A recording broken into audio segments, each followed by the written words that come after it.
In 2011, a young woman is last seen walking home from a nightclub in Swindon. She never returns. She's disappeared in the middle of the night. What could have happened to her? Where is she?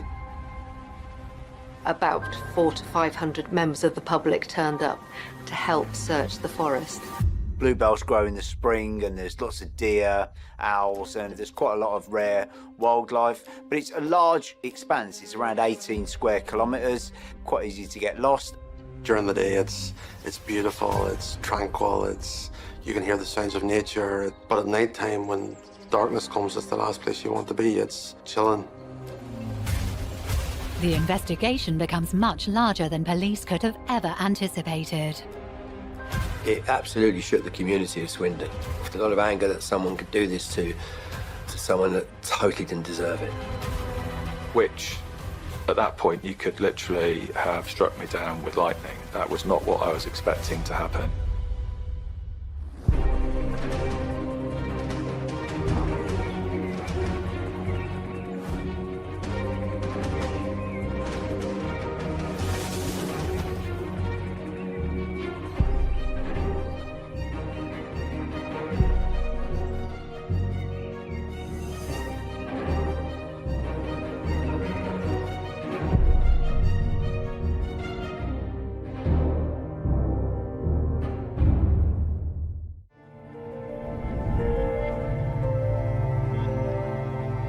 Savernake Forest, located in Wiltshire, one of the safest counties in the UK, lies 15 miles south of Swindon, in the southwest of England. Savernake is a large forest situated just outside of Marlborough, just over the border in Oxfordshire. It extends over many, many acres, and whilst there are tracks and paths through it, large parts of it are effectively wilderness and peaceful, law-abiding place. A very beautiful place. There are a multitude of different trees, parkland. People take their dogs for walks there, and it's a very popular place, particularly in the summer. It's really rare for crimes to occur of this nature anywhere, but in rural locations even more so. That all changes on the 19th of March 2011, when a local young woman is reported missing after failing to return home from a night out. These kind of incidents are very, very unusual and clearly have significant community impact when they do happen. It was so unusual for her to go missing in these circumstances, for any girl of that age to go missing in these circumstances. The missing woman is identified as 22-year-old Sian M. O'Callaghan, an office worker who lives in Swindon. So Sian was a young woman in her 20s. She lived with her boyfriend. By all accounts, she was a young woman who had her life in front of her, and she had those aspirations and dreams that everyone has in their young 20s. Sian was a very popular girl. Lots of people knew Sian. She had lots of friends. Everybody spoken about Sian was just saying she was a lovely girl.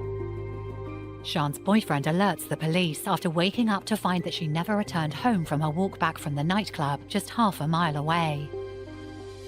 The first person to call the police was Kevin Reap, who was Sian's boyfriend, and he called the police at about 9:30 in the morning.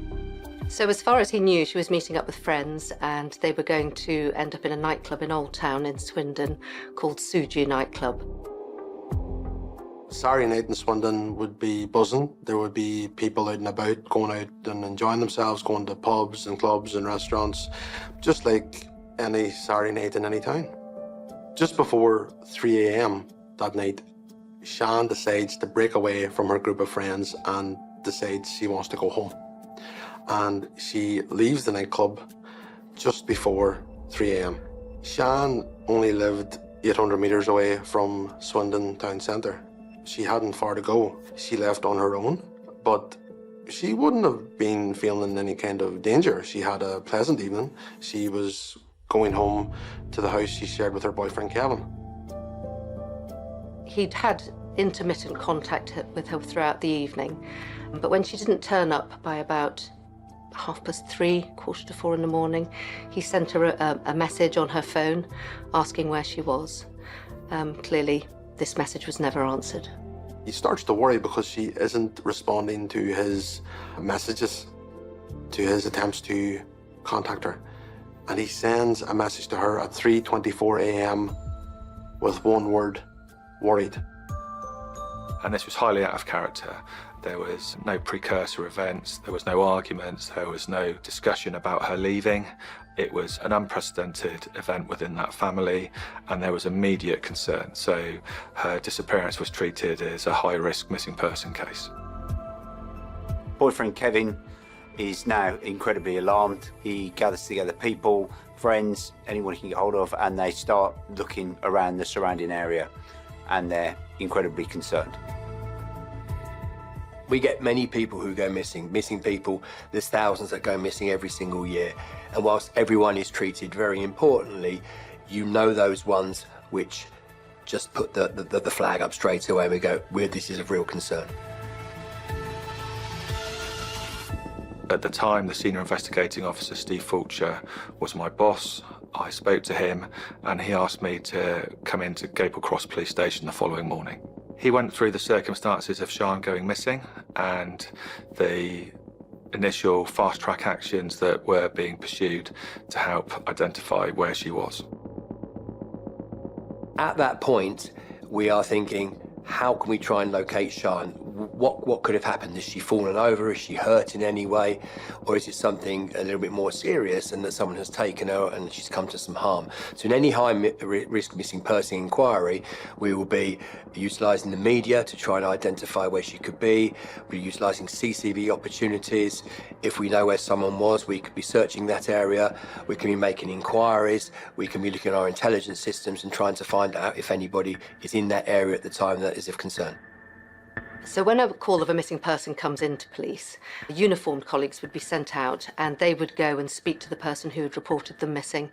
They would search the home to make sure that the person hadn't actually come home and was just in a different place than expected. They would then make initial inquiries with friends and relatives to see if anybody knew where she might be, and then make inquiries with hospitals to see if she'd potentially been injured and ended up in hospital. When these proved fruitless, they then called in a CID where I was working. We were made aware of all the details around her going missing, and as much detail as they were aware of at that point about where her night had led her. Once we'd had a briefing, we were then allocated different jobs to do, and my job was to go and search the route that she would have taken from the nightclub back to her home address that she shared with her boyfriend. Partly my purpose for retracing the steps was A, to make sure she hadn't fallen somewhere and was injured, but B, also to scope for CCTV. And one of the CCTV cameras I located was at a pub called the Goddard Arms, which was not far down the road, but on the opposite side of the road to where the nightclub was that Sian had last been seen. This became the last known sighting of Sian.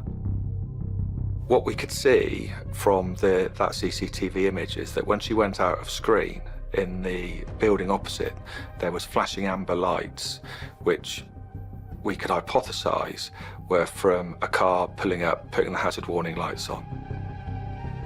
The car is stationary. The car is not moving. So that would indicate that the driver of the car had some reason to stay there and to stop. Was he conversing with someone? Was it Sian? Was he talking to her? Was he offering her a lift? The car then drives off and there's no other sign of Sian. The police make inquiries, house to house, door to door inquiries in the area. They can't put her past that particular spot. They speak to many people and that is the last known sighting. So the police theory at that time is that Sian got into that car.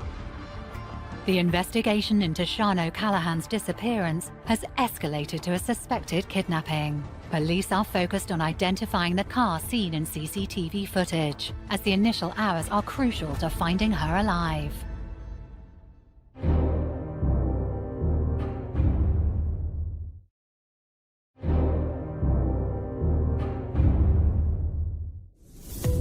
Wiltshire police are investigating the disappearance of 22-year-old Sian O'Callaghan, who vanished after a night out in Swindon in the early hours of March 19, 2011. Sian was last seen on CCTV, possibly getting into a car, and detectives suspect she may have been kidnapped. Their focus is to identify the vehicle and its owner. it became our preferred hypothesis and Steve's preferred hypothesis that it was that car that had picked Sian up. And we were left with a grainy black and white image of a car. So we'd looked at that image and various people gave different thoughts on what car it might be. People thought it was a Mondeo, an Audi, a Volvo, various other makes. The police also found further CCTV footage down the road, this time from a colour camera, that was able to show that the car in question was green and that it had a yellow square on the side of the door, which made police suspect that this was a taxi or a cab. We were unsure what car it was, but we used some specialist services to try and identify what the car was, and it came back within a very short space of time that it was believed to be a green Toyota Avensis Estate. At that point, we were thinking, well, let's put this out to the media. Detective Superintendent Steve Fulcher used the press to put out press releases asking for anybody with any information about Sian. Friends and relatives of Sian were putting up posters and they were posting on social media, so as getting the news out as far and wide as possible so as many people knew that Sian was missing and were able to help look for her. Coach loads of people came out, stopped what they were doing to go out and look for this missing woman who people deeply cared about. There was grave concern that something could have happened in that small area, particularly to a young female alone at night. If you didn't know about this girl, it was because you hadn't already been out of the house. Her name was everywhere, her face was everywhere.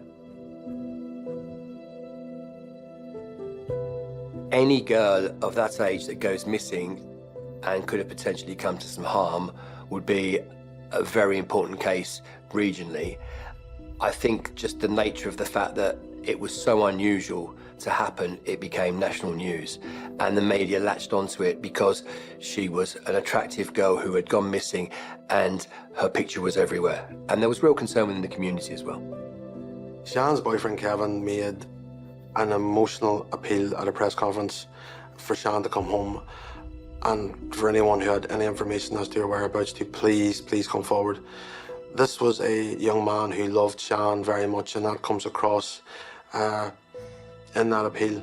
And he is desperately worried, desperately concerned. He wants his girlfriend to come home, and he is devastated at the fact that she is missing. Police see that Sian's phone had been active near Savernake Forest shortly after she went missing, prompting a search by law enforcement and community members. I think it demonstrates how important it was to the communities of Swindon and Wiltshire at the time, and the priority they placed on it, that people gave up their time to go and search for Sian. And we'd had some information regarding her phone which indicated that she could have been in Savernake, and we didn't appeal for the public to come and try and help us search, but the public had picked up on that, and they responded in their thousands. Literally coaches of people went out to Savernake, and it was logistically quite a challenge for us because we wanted to make sure that those searches were able to effectively contribute to the searches that took place. We didn't want people duplicating it, but there's also a health and safety issue there as well, because they were walking through forest. You know, it's not even land. Some of them didn't have the right equipment or footwear to be able to do that. So it's tricky because you don't want to refuse people because they're trying to help you and they're trying to help find Sian, and that was what we were all trying to do. But at the same time, you don't want anyone else to be hurt or harmed as a result of their good intent. I think people probably put themselves in the shoes of her parents and her boyfriend, and they thought if this was happening to our family, then that's exactly what we'd want others to do. As search teams comb the forest, detectives looking into the vehicle have made a breakthrough.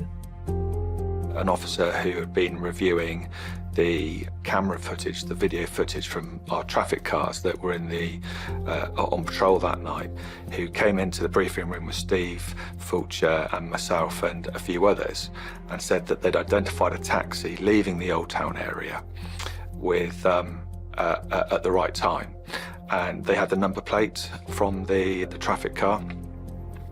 When they checked that plate, it came back as a dark green Toyota Avensis on a 57 plate, which was obviously corroborating what we'd been told by the other experts. Well, it was a monumental breakthrough. This was then the Tuesday lunchtime, effectively, so we were already some way into the inquiry, but this gave us a very strong suspect. And that registration plate showed that the car was registered to a man called Christopher Halliwell. Christopher Halliwell was a 47-year-old taxi driver who lived at Ashbury Avenue in Swindon. He was cohabiting with his partner and he had 2 daughters and a son. He didn't stand out to the police as the type of person they were looking for initially. The police immediately wanted to know about the movements of Christopher Halliwell. They wanted to know what fares he took, where he went in his taxi. They wanted to know everything about him. We look into, was he working at the time? Where was his location, his phones, all that kind of thing. But ultimately, at that point, we just had somebody in that area who was driving that car. We didn't know if it was the same car. We didn't know any more than that. But it gave us suspicion that he became someone of interest to us at that point. They spoke to his bosses, they spoke to the people who ran the taxi rank, and they told police that Halliwell phoned into them at 1:30 a.m. and said he was tired, he was going home, he was knocking off for the night, basically. And yet 90 minutes later, his taxi is still seen traveling around the streets of Swindon. Halliwell never went home. So what was he doing during those 90 minutes? Police decide to conduct surveillance on Halliwell. The police, bearing in mind they're dealing with a missing person here, they have to have hope that Sian could still be alive, and that if Halliwell has kidnapped her, that she is being kept somewhere but is still alive. The police want to find Sian, they want to rescue Sian, they want to bring her back safely to her family. They hope that by putting Halliwell under surveillance, and Halliwell has no idea that the police are looking at him, the police are hopeful that Halliwell unknowingly leads them to where Sian is. Unfortunately, that doesn't happen. Halliwell goes about his normal routine. He's working as a taxi driver, he's spending time with his family, he's taking fares and going along with his normal daily routine. However, there were things that he was observed doing whilst under surveillance that firmed up the police interest in him. The police also observed him cleaning out the back of his taxi with a blue fluid. And the police also observed him setting a fire to burn things in the middle of the night, which the police thought was unusual. They found articles of cloth material. One of these was actually the seating from his vehicle, so from the back seat of his car. They were able to find that in one of the bins. So it was just various articles that were being dumped around and about. I believe that the ones in the fire were actually too badly burnt for them to be able to ascertain what they were. There was an item, a perfume bottle that he discarded into a skip. And whilst taxi drivers would always clean their cars, it was giving us suspicion that this was more than just a routine clean after passengers, that he was going at lengths to try and remove forensic evidence from the car. I think the most worrying thing, and the thing that struck and a chord with all of us, given that he was our prime suspect at that point, was that he put up posters about Sian in his car. Now, by this time, there was national interest, but the local interest was immense in Sian and trying to find her. So posters had been produced and circulated widely, and he'd actually put those up in his taxi. And that was something that was troubling all of us. So the senior investigating officer, Detective Superintendent Steve Fulcher, was working on the hypothesis that Sian was alive and being kept somewhere. This was what's known as a crime in action. So it was very fast moving. They were following Mr. Fulcher, and they were very much relying on members of the public to assist them in their investigation. Whilst following Mr. Halliwell, they were alerted to the fact that he had gone into a supermarket in one of these out-of-town shopping places just on the edge of Swindon. They observe Halliwell getting out of his vehicle and going into a chemist, and particularly alarming for the police, they observe him leave with a huge quantity of pills. A quantity of pills that police describe as something that you would do if you were planning on ending your life. Steve Fulcher's concern at that point was that he may be about to attempt suicide, which isn't unheard of in circumstances such as that. And clearly we didn't want that to happen. That wouldn't help us to find Sian, and it would definitely not help her family or her friends gain justice. So the decision was taken to arrest him at that point and to carry out what's known in policing world as an urgent interview. Urgent interview is where time is running out and the life of the missing person is under threat, and the safety of that person and the chance of recovering that person alive is the main priority. So rather than take the individual to a police station to talk them through their Miranda rights and have them consult with a solicitor, they conduct an urgent interview right there at the scene of arrest. When questioned, will Christopher Halliwell admit what happened that night and the whereabouts of Sian O'Callaghan?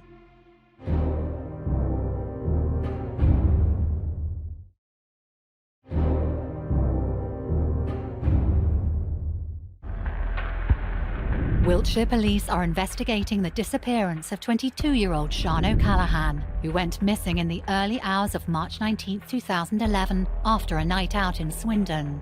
Using CCTV, investigators discover that Sian most likely got into a taxi owned by a man named Christopher Halliwell.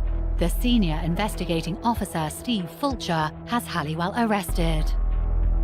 2 officers were sitting in a vehicle.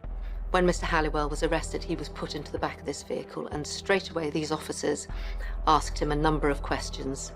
Where is Sian? How did she get there? You know, all the sort of questions, trying to ascertain where Sian was. He wasn't initially forthcoming. Yeah, he simply didn't comment on his involvement at that point. He just said he wanted to go to the police station. So Steve intervened at that point, because that would have routinely been what would have happened. The urgent interview had effectively been exhausted. There'd always been a suspicion from some of the telephone data we've been able to acquire that he could have been out to Barbary Castle at one point. Fulcher commands search teams to focus on the areas surrounding Barbary Castle.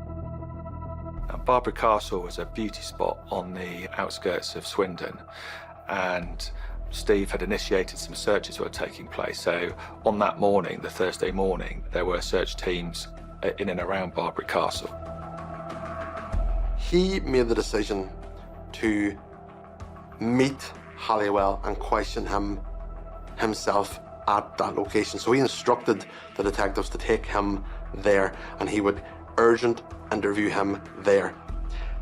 His reasoning for that course of action was he believed that if Halliwell was being taken close to where Sian's body was and speaking to him as the SIO, that he might realise the game's up here and he might cooperate better.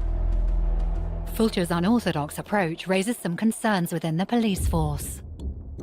I support Steve on what he did. It was a very brave decision, and you need courageous SIOs in that scenario. And my role at that point, I actually drove Steve out there along with his PA, who'd been making notes of everything that had been happening over the preceding days.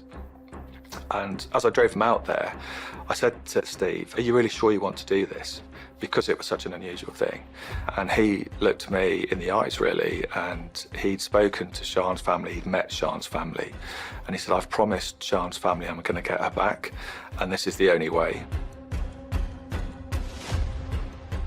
Mr. Halliwell gets out the car and goes off with Detective Superintendent Fulcher, and Mr. Fulcher asks him, "Where's Sian?"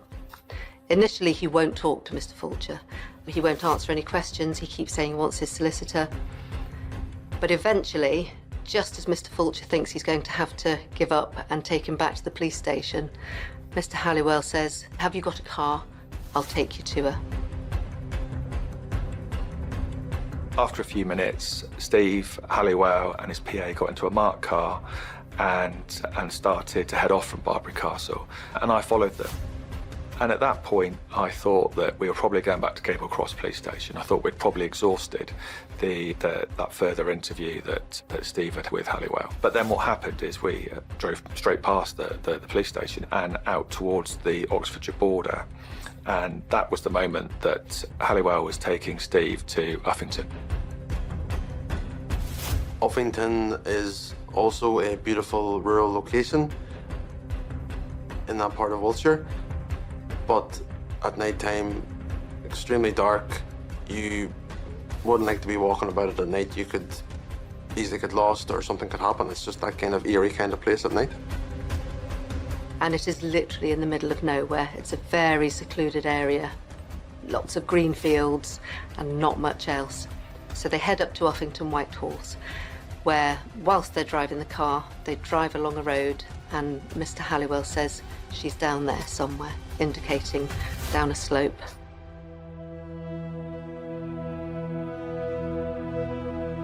I continued to follow them, and we went out to the location where he had disposed of Sian's body. And when he got to that location, that the car slowed, and Steve got out and said he's not sure exactly where, which to this day, in my view, was a lie. But it's somewhere between this point and the next point I show you. And Halliwell then took them another couple hundred yards down the road. But I think Halliwell was just nervous of showing Steve Fulcher in the cold light of day what he'd done to Sian. They brought out the search teams to do a proper forensic sweep of the area to see if they could find Sian. And the search officers would have a lead search officer who would dictate exactly what formation they used, and they would, in a very studied manner, they would work their way down the area that Mr. Halliwell had pointed to until they found what they were looking for. The investigation into Sian's disappearance reaches a devastating end. When I received a call that he'd taken us to Sian's body, utter despair that she's dead, very pleased that we'd managed to find her. And at that point, I started to put in motion forensic teams to go to the scene, traffic teams to secure the area, all the procedures that you'd normally undertake when a body is found. He disposed of her from the road into a ditch, which was some distance away from the raised road in undergrowth, that it would have meant it would have been a long time before she was found. I believe that the location was such that even the farmers didn't go into that particular location much, so it would have been some time. Sian was found naked from the waist down, and she had died as a result of a stab wound to her head. It was a particularly brutal murder. I hope that he didn't sexually abuse her. The fact that she was naked from the waist down obviously raises that concern. There was never any conclusive evidence to say that she was sexually assaulted. He did whatever he did, and I just hope that he killed her quickly and as far as possible painlessly from Sian's perspective. The fact that he took the steps he did afterwards are chilling. The fact that he chose to put posters of Sian being missing in his car driving around Swindon trying to get other taxi fares goes a lot to say about who he is.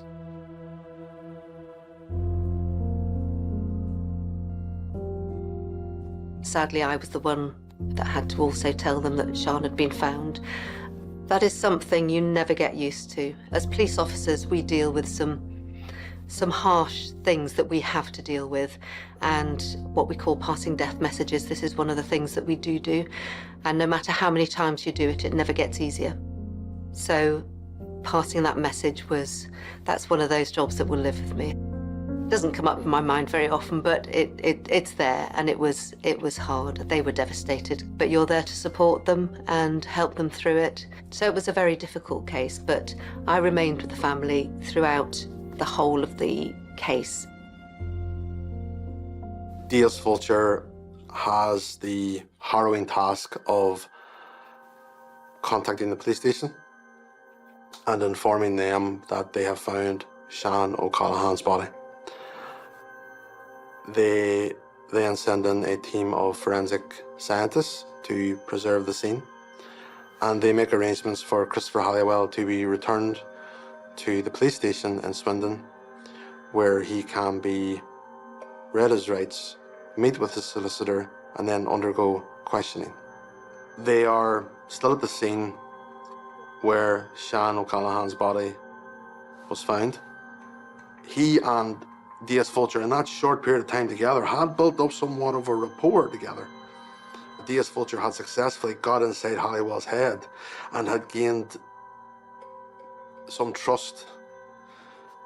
They are sharing a cigarette, and Halliwell leans into D.S. Fulcher and said, "Me and you should have a chat." And D.S. Fulcher, not knowing what was coming, said, "Yes, okay, what do you want to talk about?" Perhaps thinking Halliwell was going to give more details about Sean's case, he instead says to D.S. Fulcher, "Do you want another one?" And D.S. Fulcher inquires, "Another what?" To which Halliwell replies, "Another body."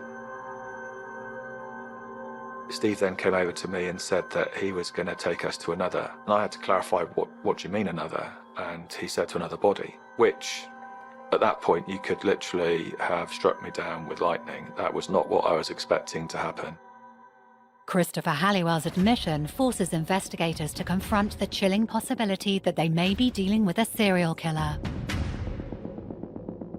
You know, to find one body is shocking. To be told that there's a second, I don't think many police officers would have that in their career. And I told the senior officer straight away, the deputy chief constable at the time, and had to inform them that this was the case. And straight away that led us to believe that, you know, this was going to be bigger than we initially thought. D.S. Fulcher found himself in such a precarious position because he had a number of choices to make and so little time to make them, because this was a moment in time. This is a moment in time between two people, two individuals, between a killer and the detective hunting him down. And the killer has all the power because the killer has the knowledge. The detective wants the knowledge. He has to make the decision on what way to go, because if he goes off path either way, the whole moment could be over. The whole moment could be ruined, and the information that he really needs could be lost forever. He decides to break away from the PACE protocols. The PACE protocols are the Police and Criminal Evidence Act of 1985. He decides to break away from that and decides to go along with Halliwell and question him without arresting him for this new confession. Doesn't read him his rights, doesn't get him a solicitor. He decides to take that risk for moral reasons, because he knows, I have the chance here to uncover the body of a human being that's also missing. It is a decision that jeopardizes Fulcher's career. Fulcher has the position of, if he takes Halliwell back, procedure dictates, PACE regulations, that you have to take the individual back, formally charge them, offer them a lawyer, read them their rights, and a process has to go through for a police investigation to start. However, he has created this unique bond with this violent killer, and he's aware that this bond is fragile. He's aware that this stream of information, which had previously not appeared from Halliwell, or indeed at any other point in the case, might only exist in that moment. It might only exist there and then in this forlorn place that they're standing, where this poor young life had been snuffed out. And he's in a position where he is stood there with Halliwell, looking at this killer, knowing that this information wasn't available 10 minutes ago, and it might never be available again. Detective Superintendent Fulcher thought, I'm going to go with this. So they got back into a vehicle, and Mr. Halliwell directed him out to a field, again in the middle of nowhere, in Gloucestershire. And he said, there's a body in that field. And following an excavation by police, they located the remains of another female called Becky Godden Edwards. In a shocking twist, Christopher Halliwell leads Detective Superintendent Steve Fulcher to a second body. However, as Halliwell has not been read his Miranda rights, the case has become significantly more complicated.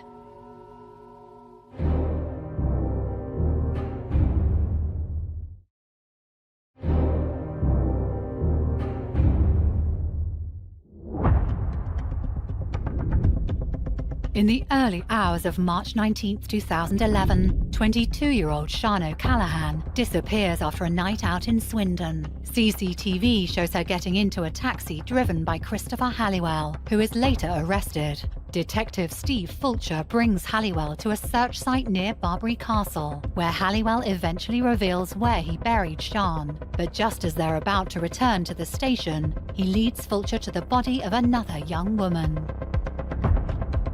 The body that was recovered in Eastleach was that of Becky Godden Edwards, a young woman in her early 20s who disappeared on the 27th of December 2002 after being seen getting into a taxi outside a nightclub in Swindon. Becky had a loving family around her. She was very well loved, very well liked, popular young woman, but unfortunately she had fallen on some hard times around the time of her disappearance. I still believe we would never have found Sian and we would never have found Becky if it weren't for the intervention of Steve and the urgent interview. Halliwell confesses what happened the night he abducted Becky to investigators at the scene. Halliwell explained in very simple, concise language that he'd taken Becky from Swindon, that he'd driven her out to where we were, that he'd killed her, that he'd indicated that he'd strangled her. He indicated that he'd left her behind the wall and we were stood in a field with a wall as the boundary. And he then explained that he'd come back the following day and that's when he'd buried her. And he indicated to Steve and I the point where he'd buried her. And what stands in me, and which I'll never forget, it was his eyes. So he had blue eyes and they were piercing and steely, and he was very matter-of-fact in what he told us.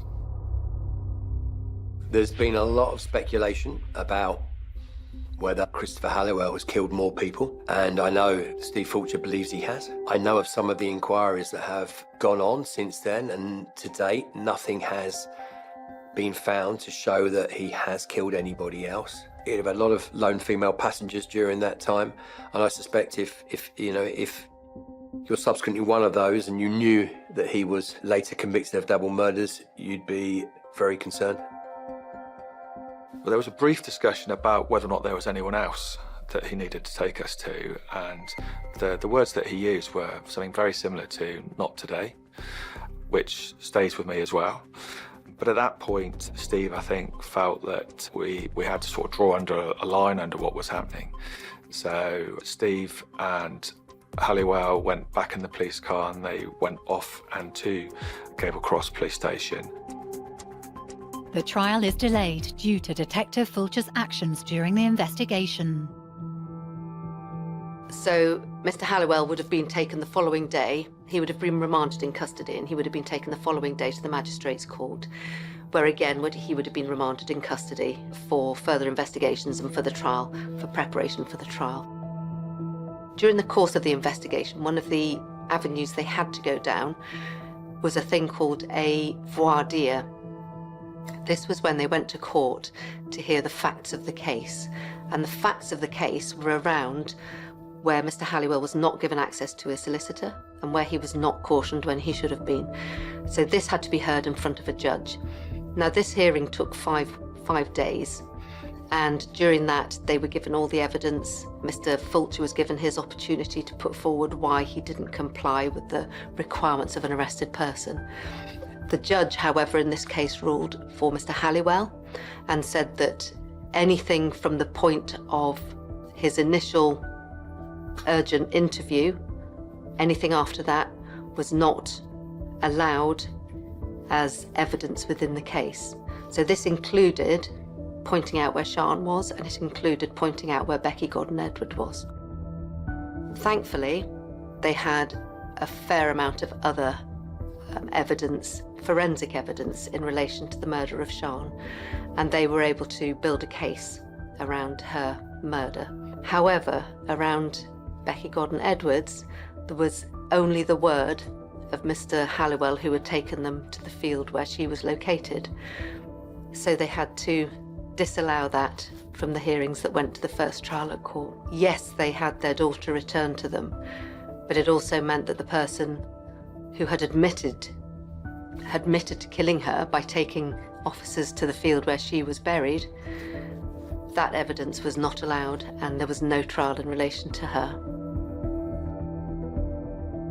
Christopher Halliwell appears in court on the 31st of May 2012 for the murder of Sian O'Callaghan and pleads not guilty.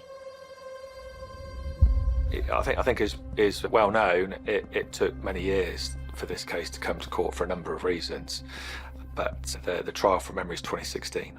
I gave evidence immediately after Steve Fulcher, and that was quite challenging really, for, as is his right, Halliwell had sacked his defence team and represented himself at his trial. And when Steve Fulcher had finished giving his evidence, Halliwell had made some really unsavoury comments towards Steve, basically gloated in the fact that he felt he'd ruined Steve's career, which is a bizarre and random thing for anyone to take pleasure in, but that was what Halliwell did. But those comments and statements caused a bit of a ripple through the court, certainly through the public gallery. He represented himself in court, which made the spectacle even more unbearable for the families of Sian and Becky, and the performance of watching him wriggle around details, denial, failure to answer any questions. This was a man who didn't feel any level of shame at what he'd done or at what he was accused of.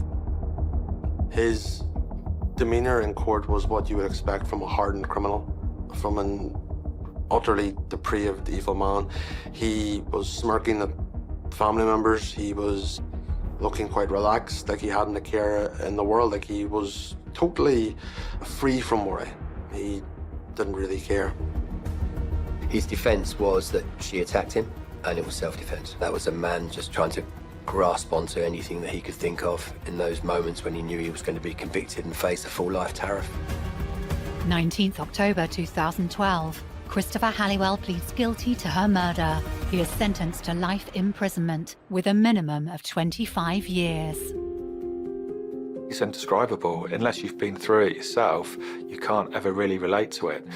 We could all imagine what it would be like to lose a loved one, but not many people will have lost a loved one in these circumstances.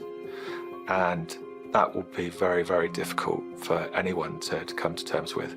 And you have to admire the families of Sian and Becky for the way they have handled coming to terms with what Halliwell did to them. As Halliwell is being transported from the prison to the court, there are people on the streets. The community are out and they are angry. They are throwing things at the prison van. They are banging their fists off the prison van side. There is a level of anger and outpouring of rage at what this man has done. It is reminiscent of similar actions from the public when you're dealing with particularly infamous criminals who have carried out some truly horrific crimes. So that demonstrates the level of infamy that Halliwell was beginning to attain and the anger that the public had for him in Swindon. Killers very often don't look or appear outwardly evil. They look entirely like normal people moving amongst all of us. And when people are confronted with the horror of this individual, a man that was driving a taxi that was potentially capable of taking any number of individuals in the course of their job, driving around the town, people's feelings, emotions about the case reached boiling point. There'd been murals around Swindon of Sian's likeness. She was called Swindon's Angel. There was vigils, there was candles lit everywhere, commemorations in churches. Her name and her memory were constantly on local news, radio, national news.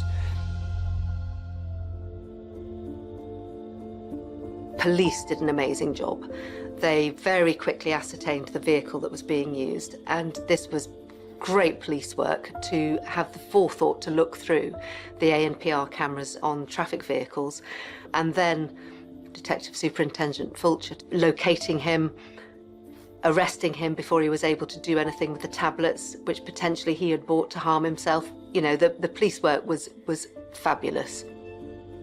There are questions around the way Mr. Halliwell was dealt with when he was apprehended, but ultimately 2 women were returned to their families because of the actions that he took that day. I think it's well documented and well publicised that other SIOs would have dealt with this case differently. I'd go as far as saying that I don't know any other SIO who would have taken the steps that Steve did when he went out to Barbary Castle. But perhaps that's a reflection on us rather than Steve, because what I would say as well is that if one of my daughters went missing, I'd want Steve to investigate it because I'd have the confidence that he would find her, and that's what happened in this case.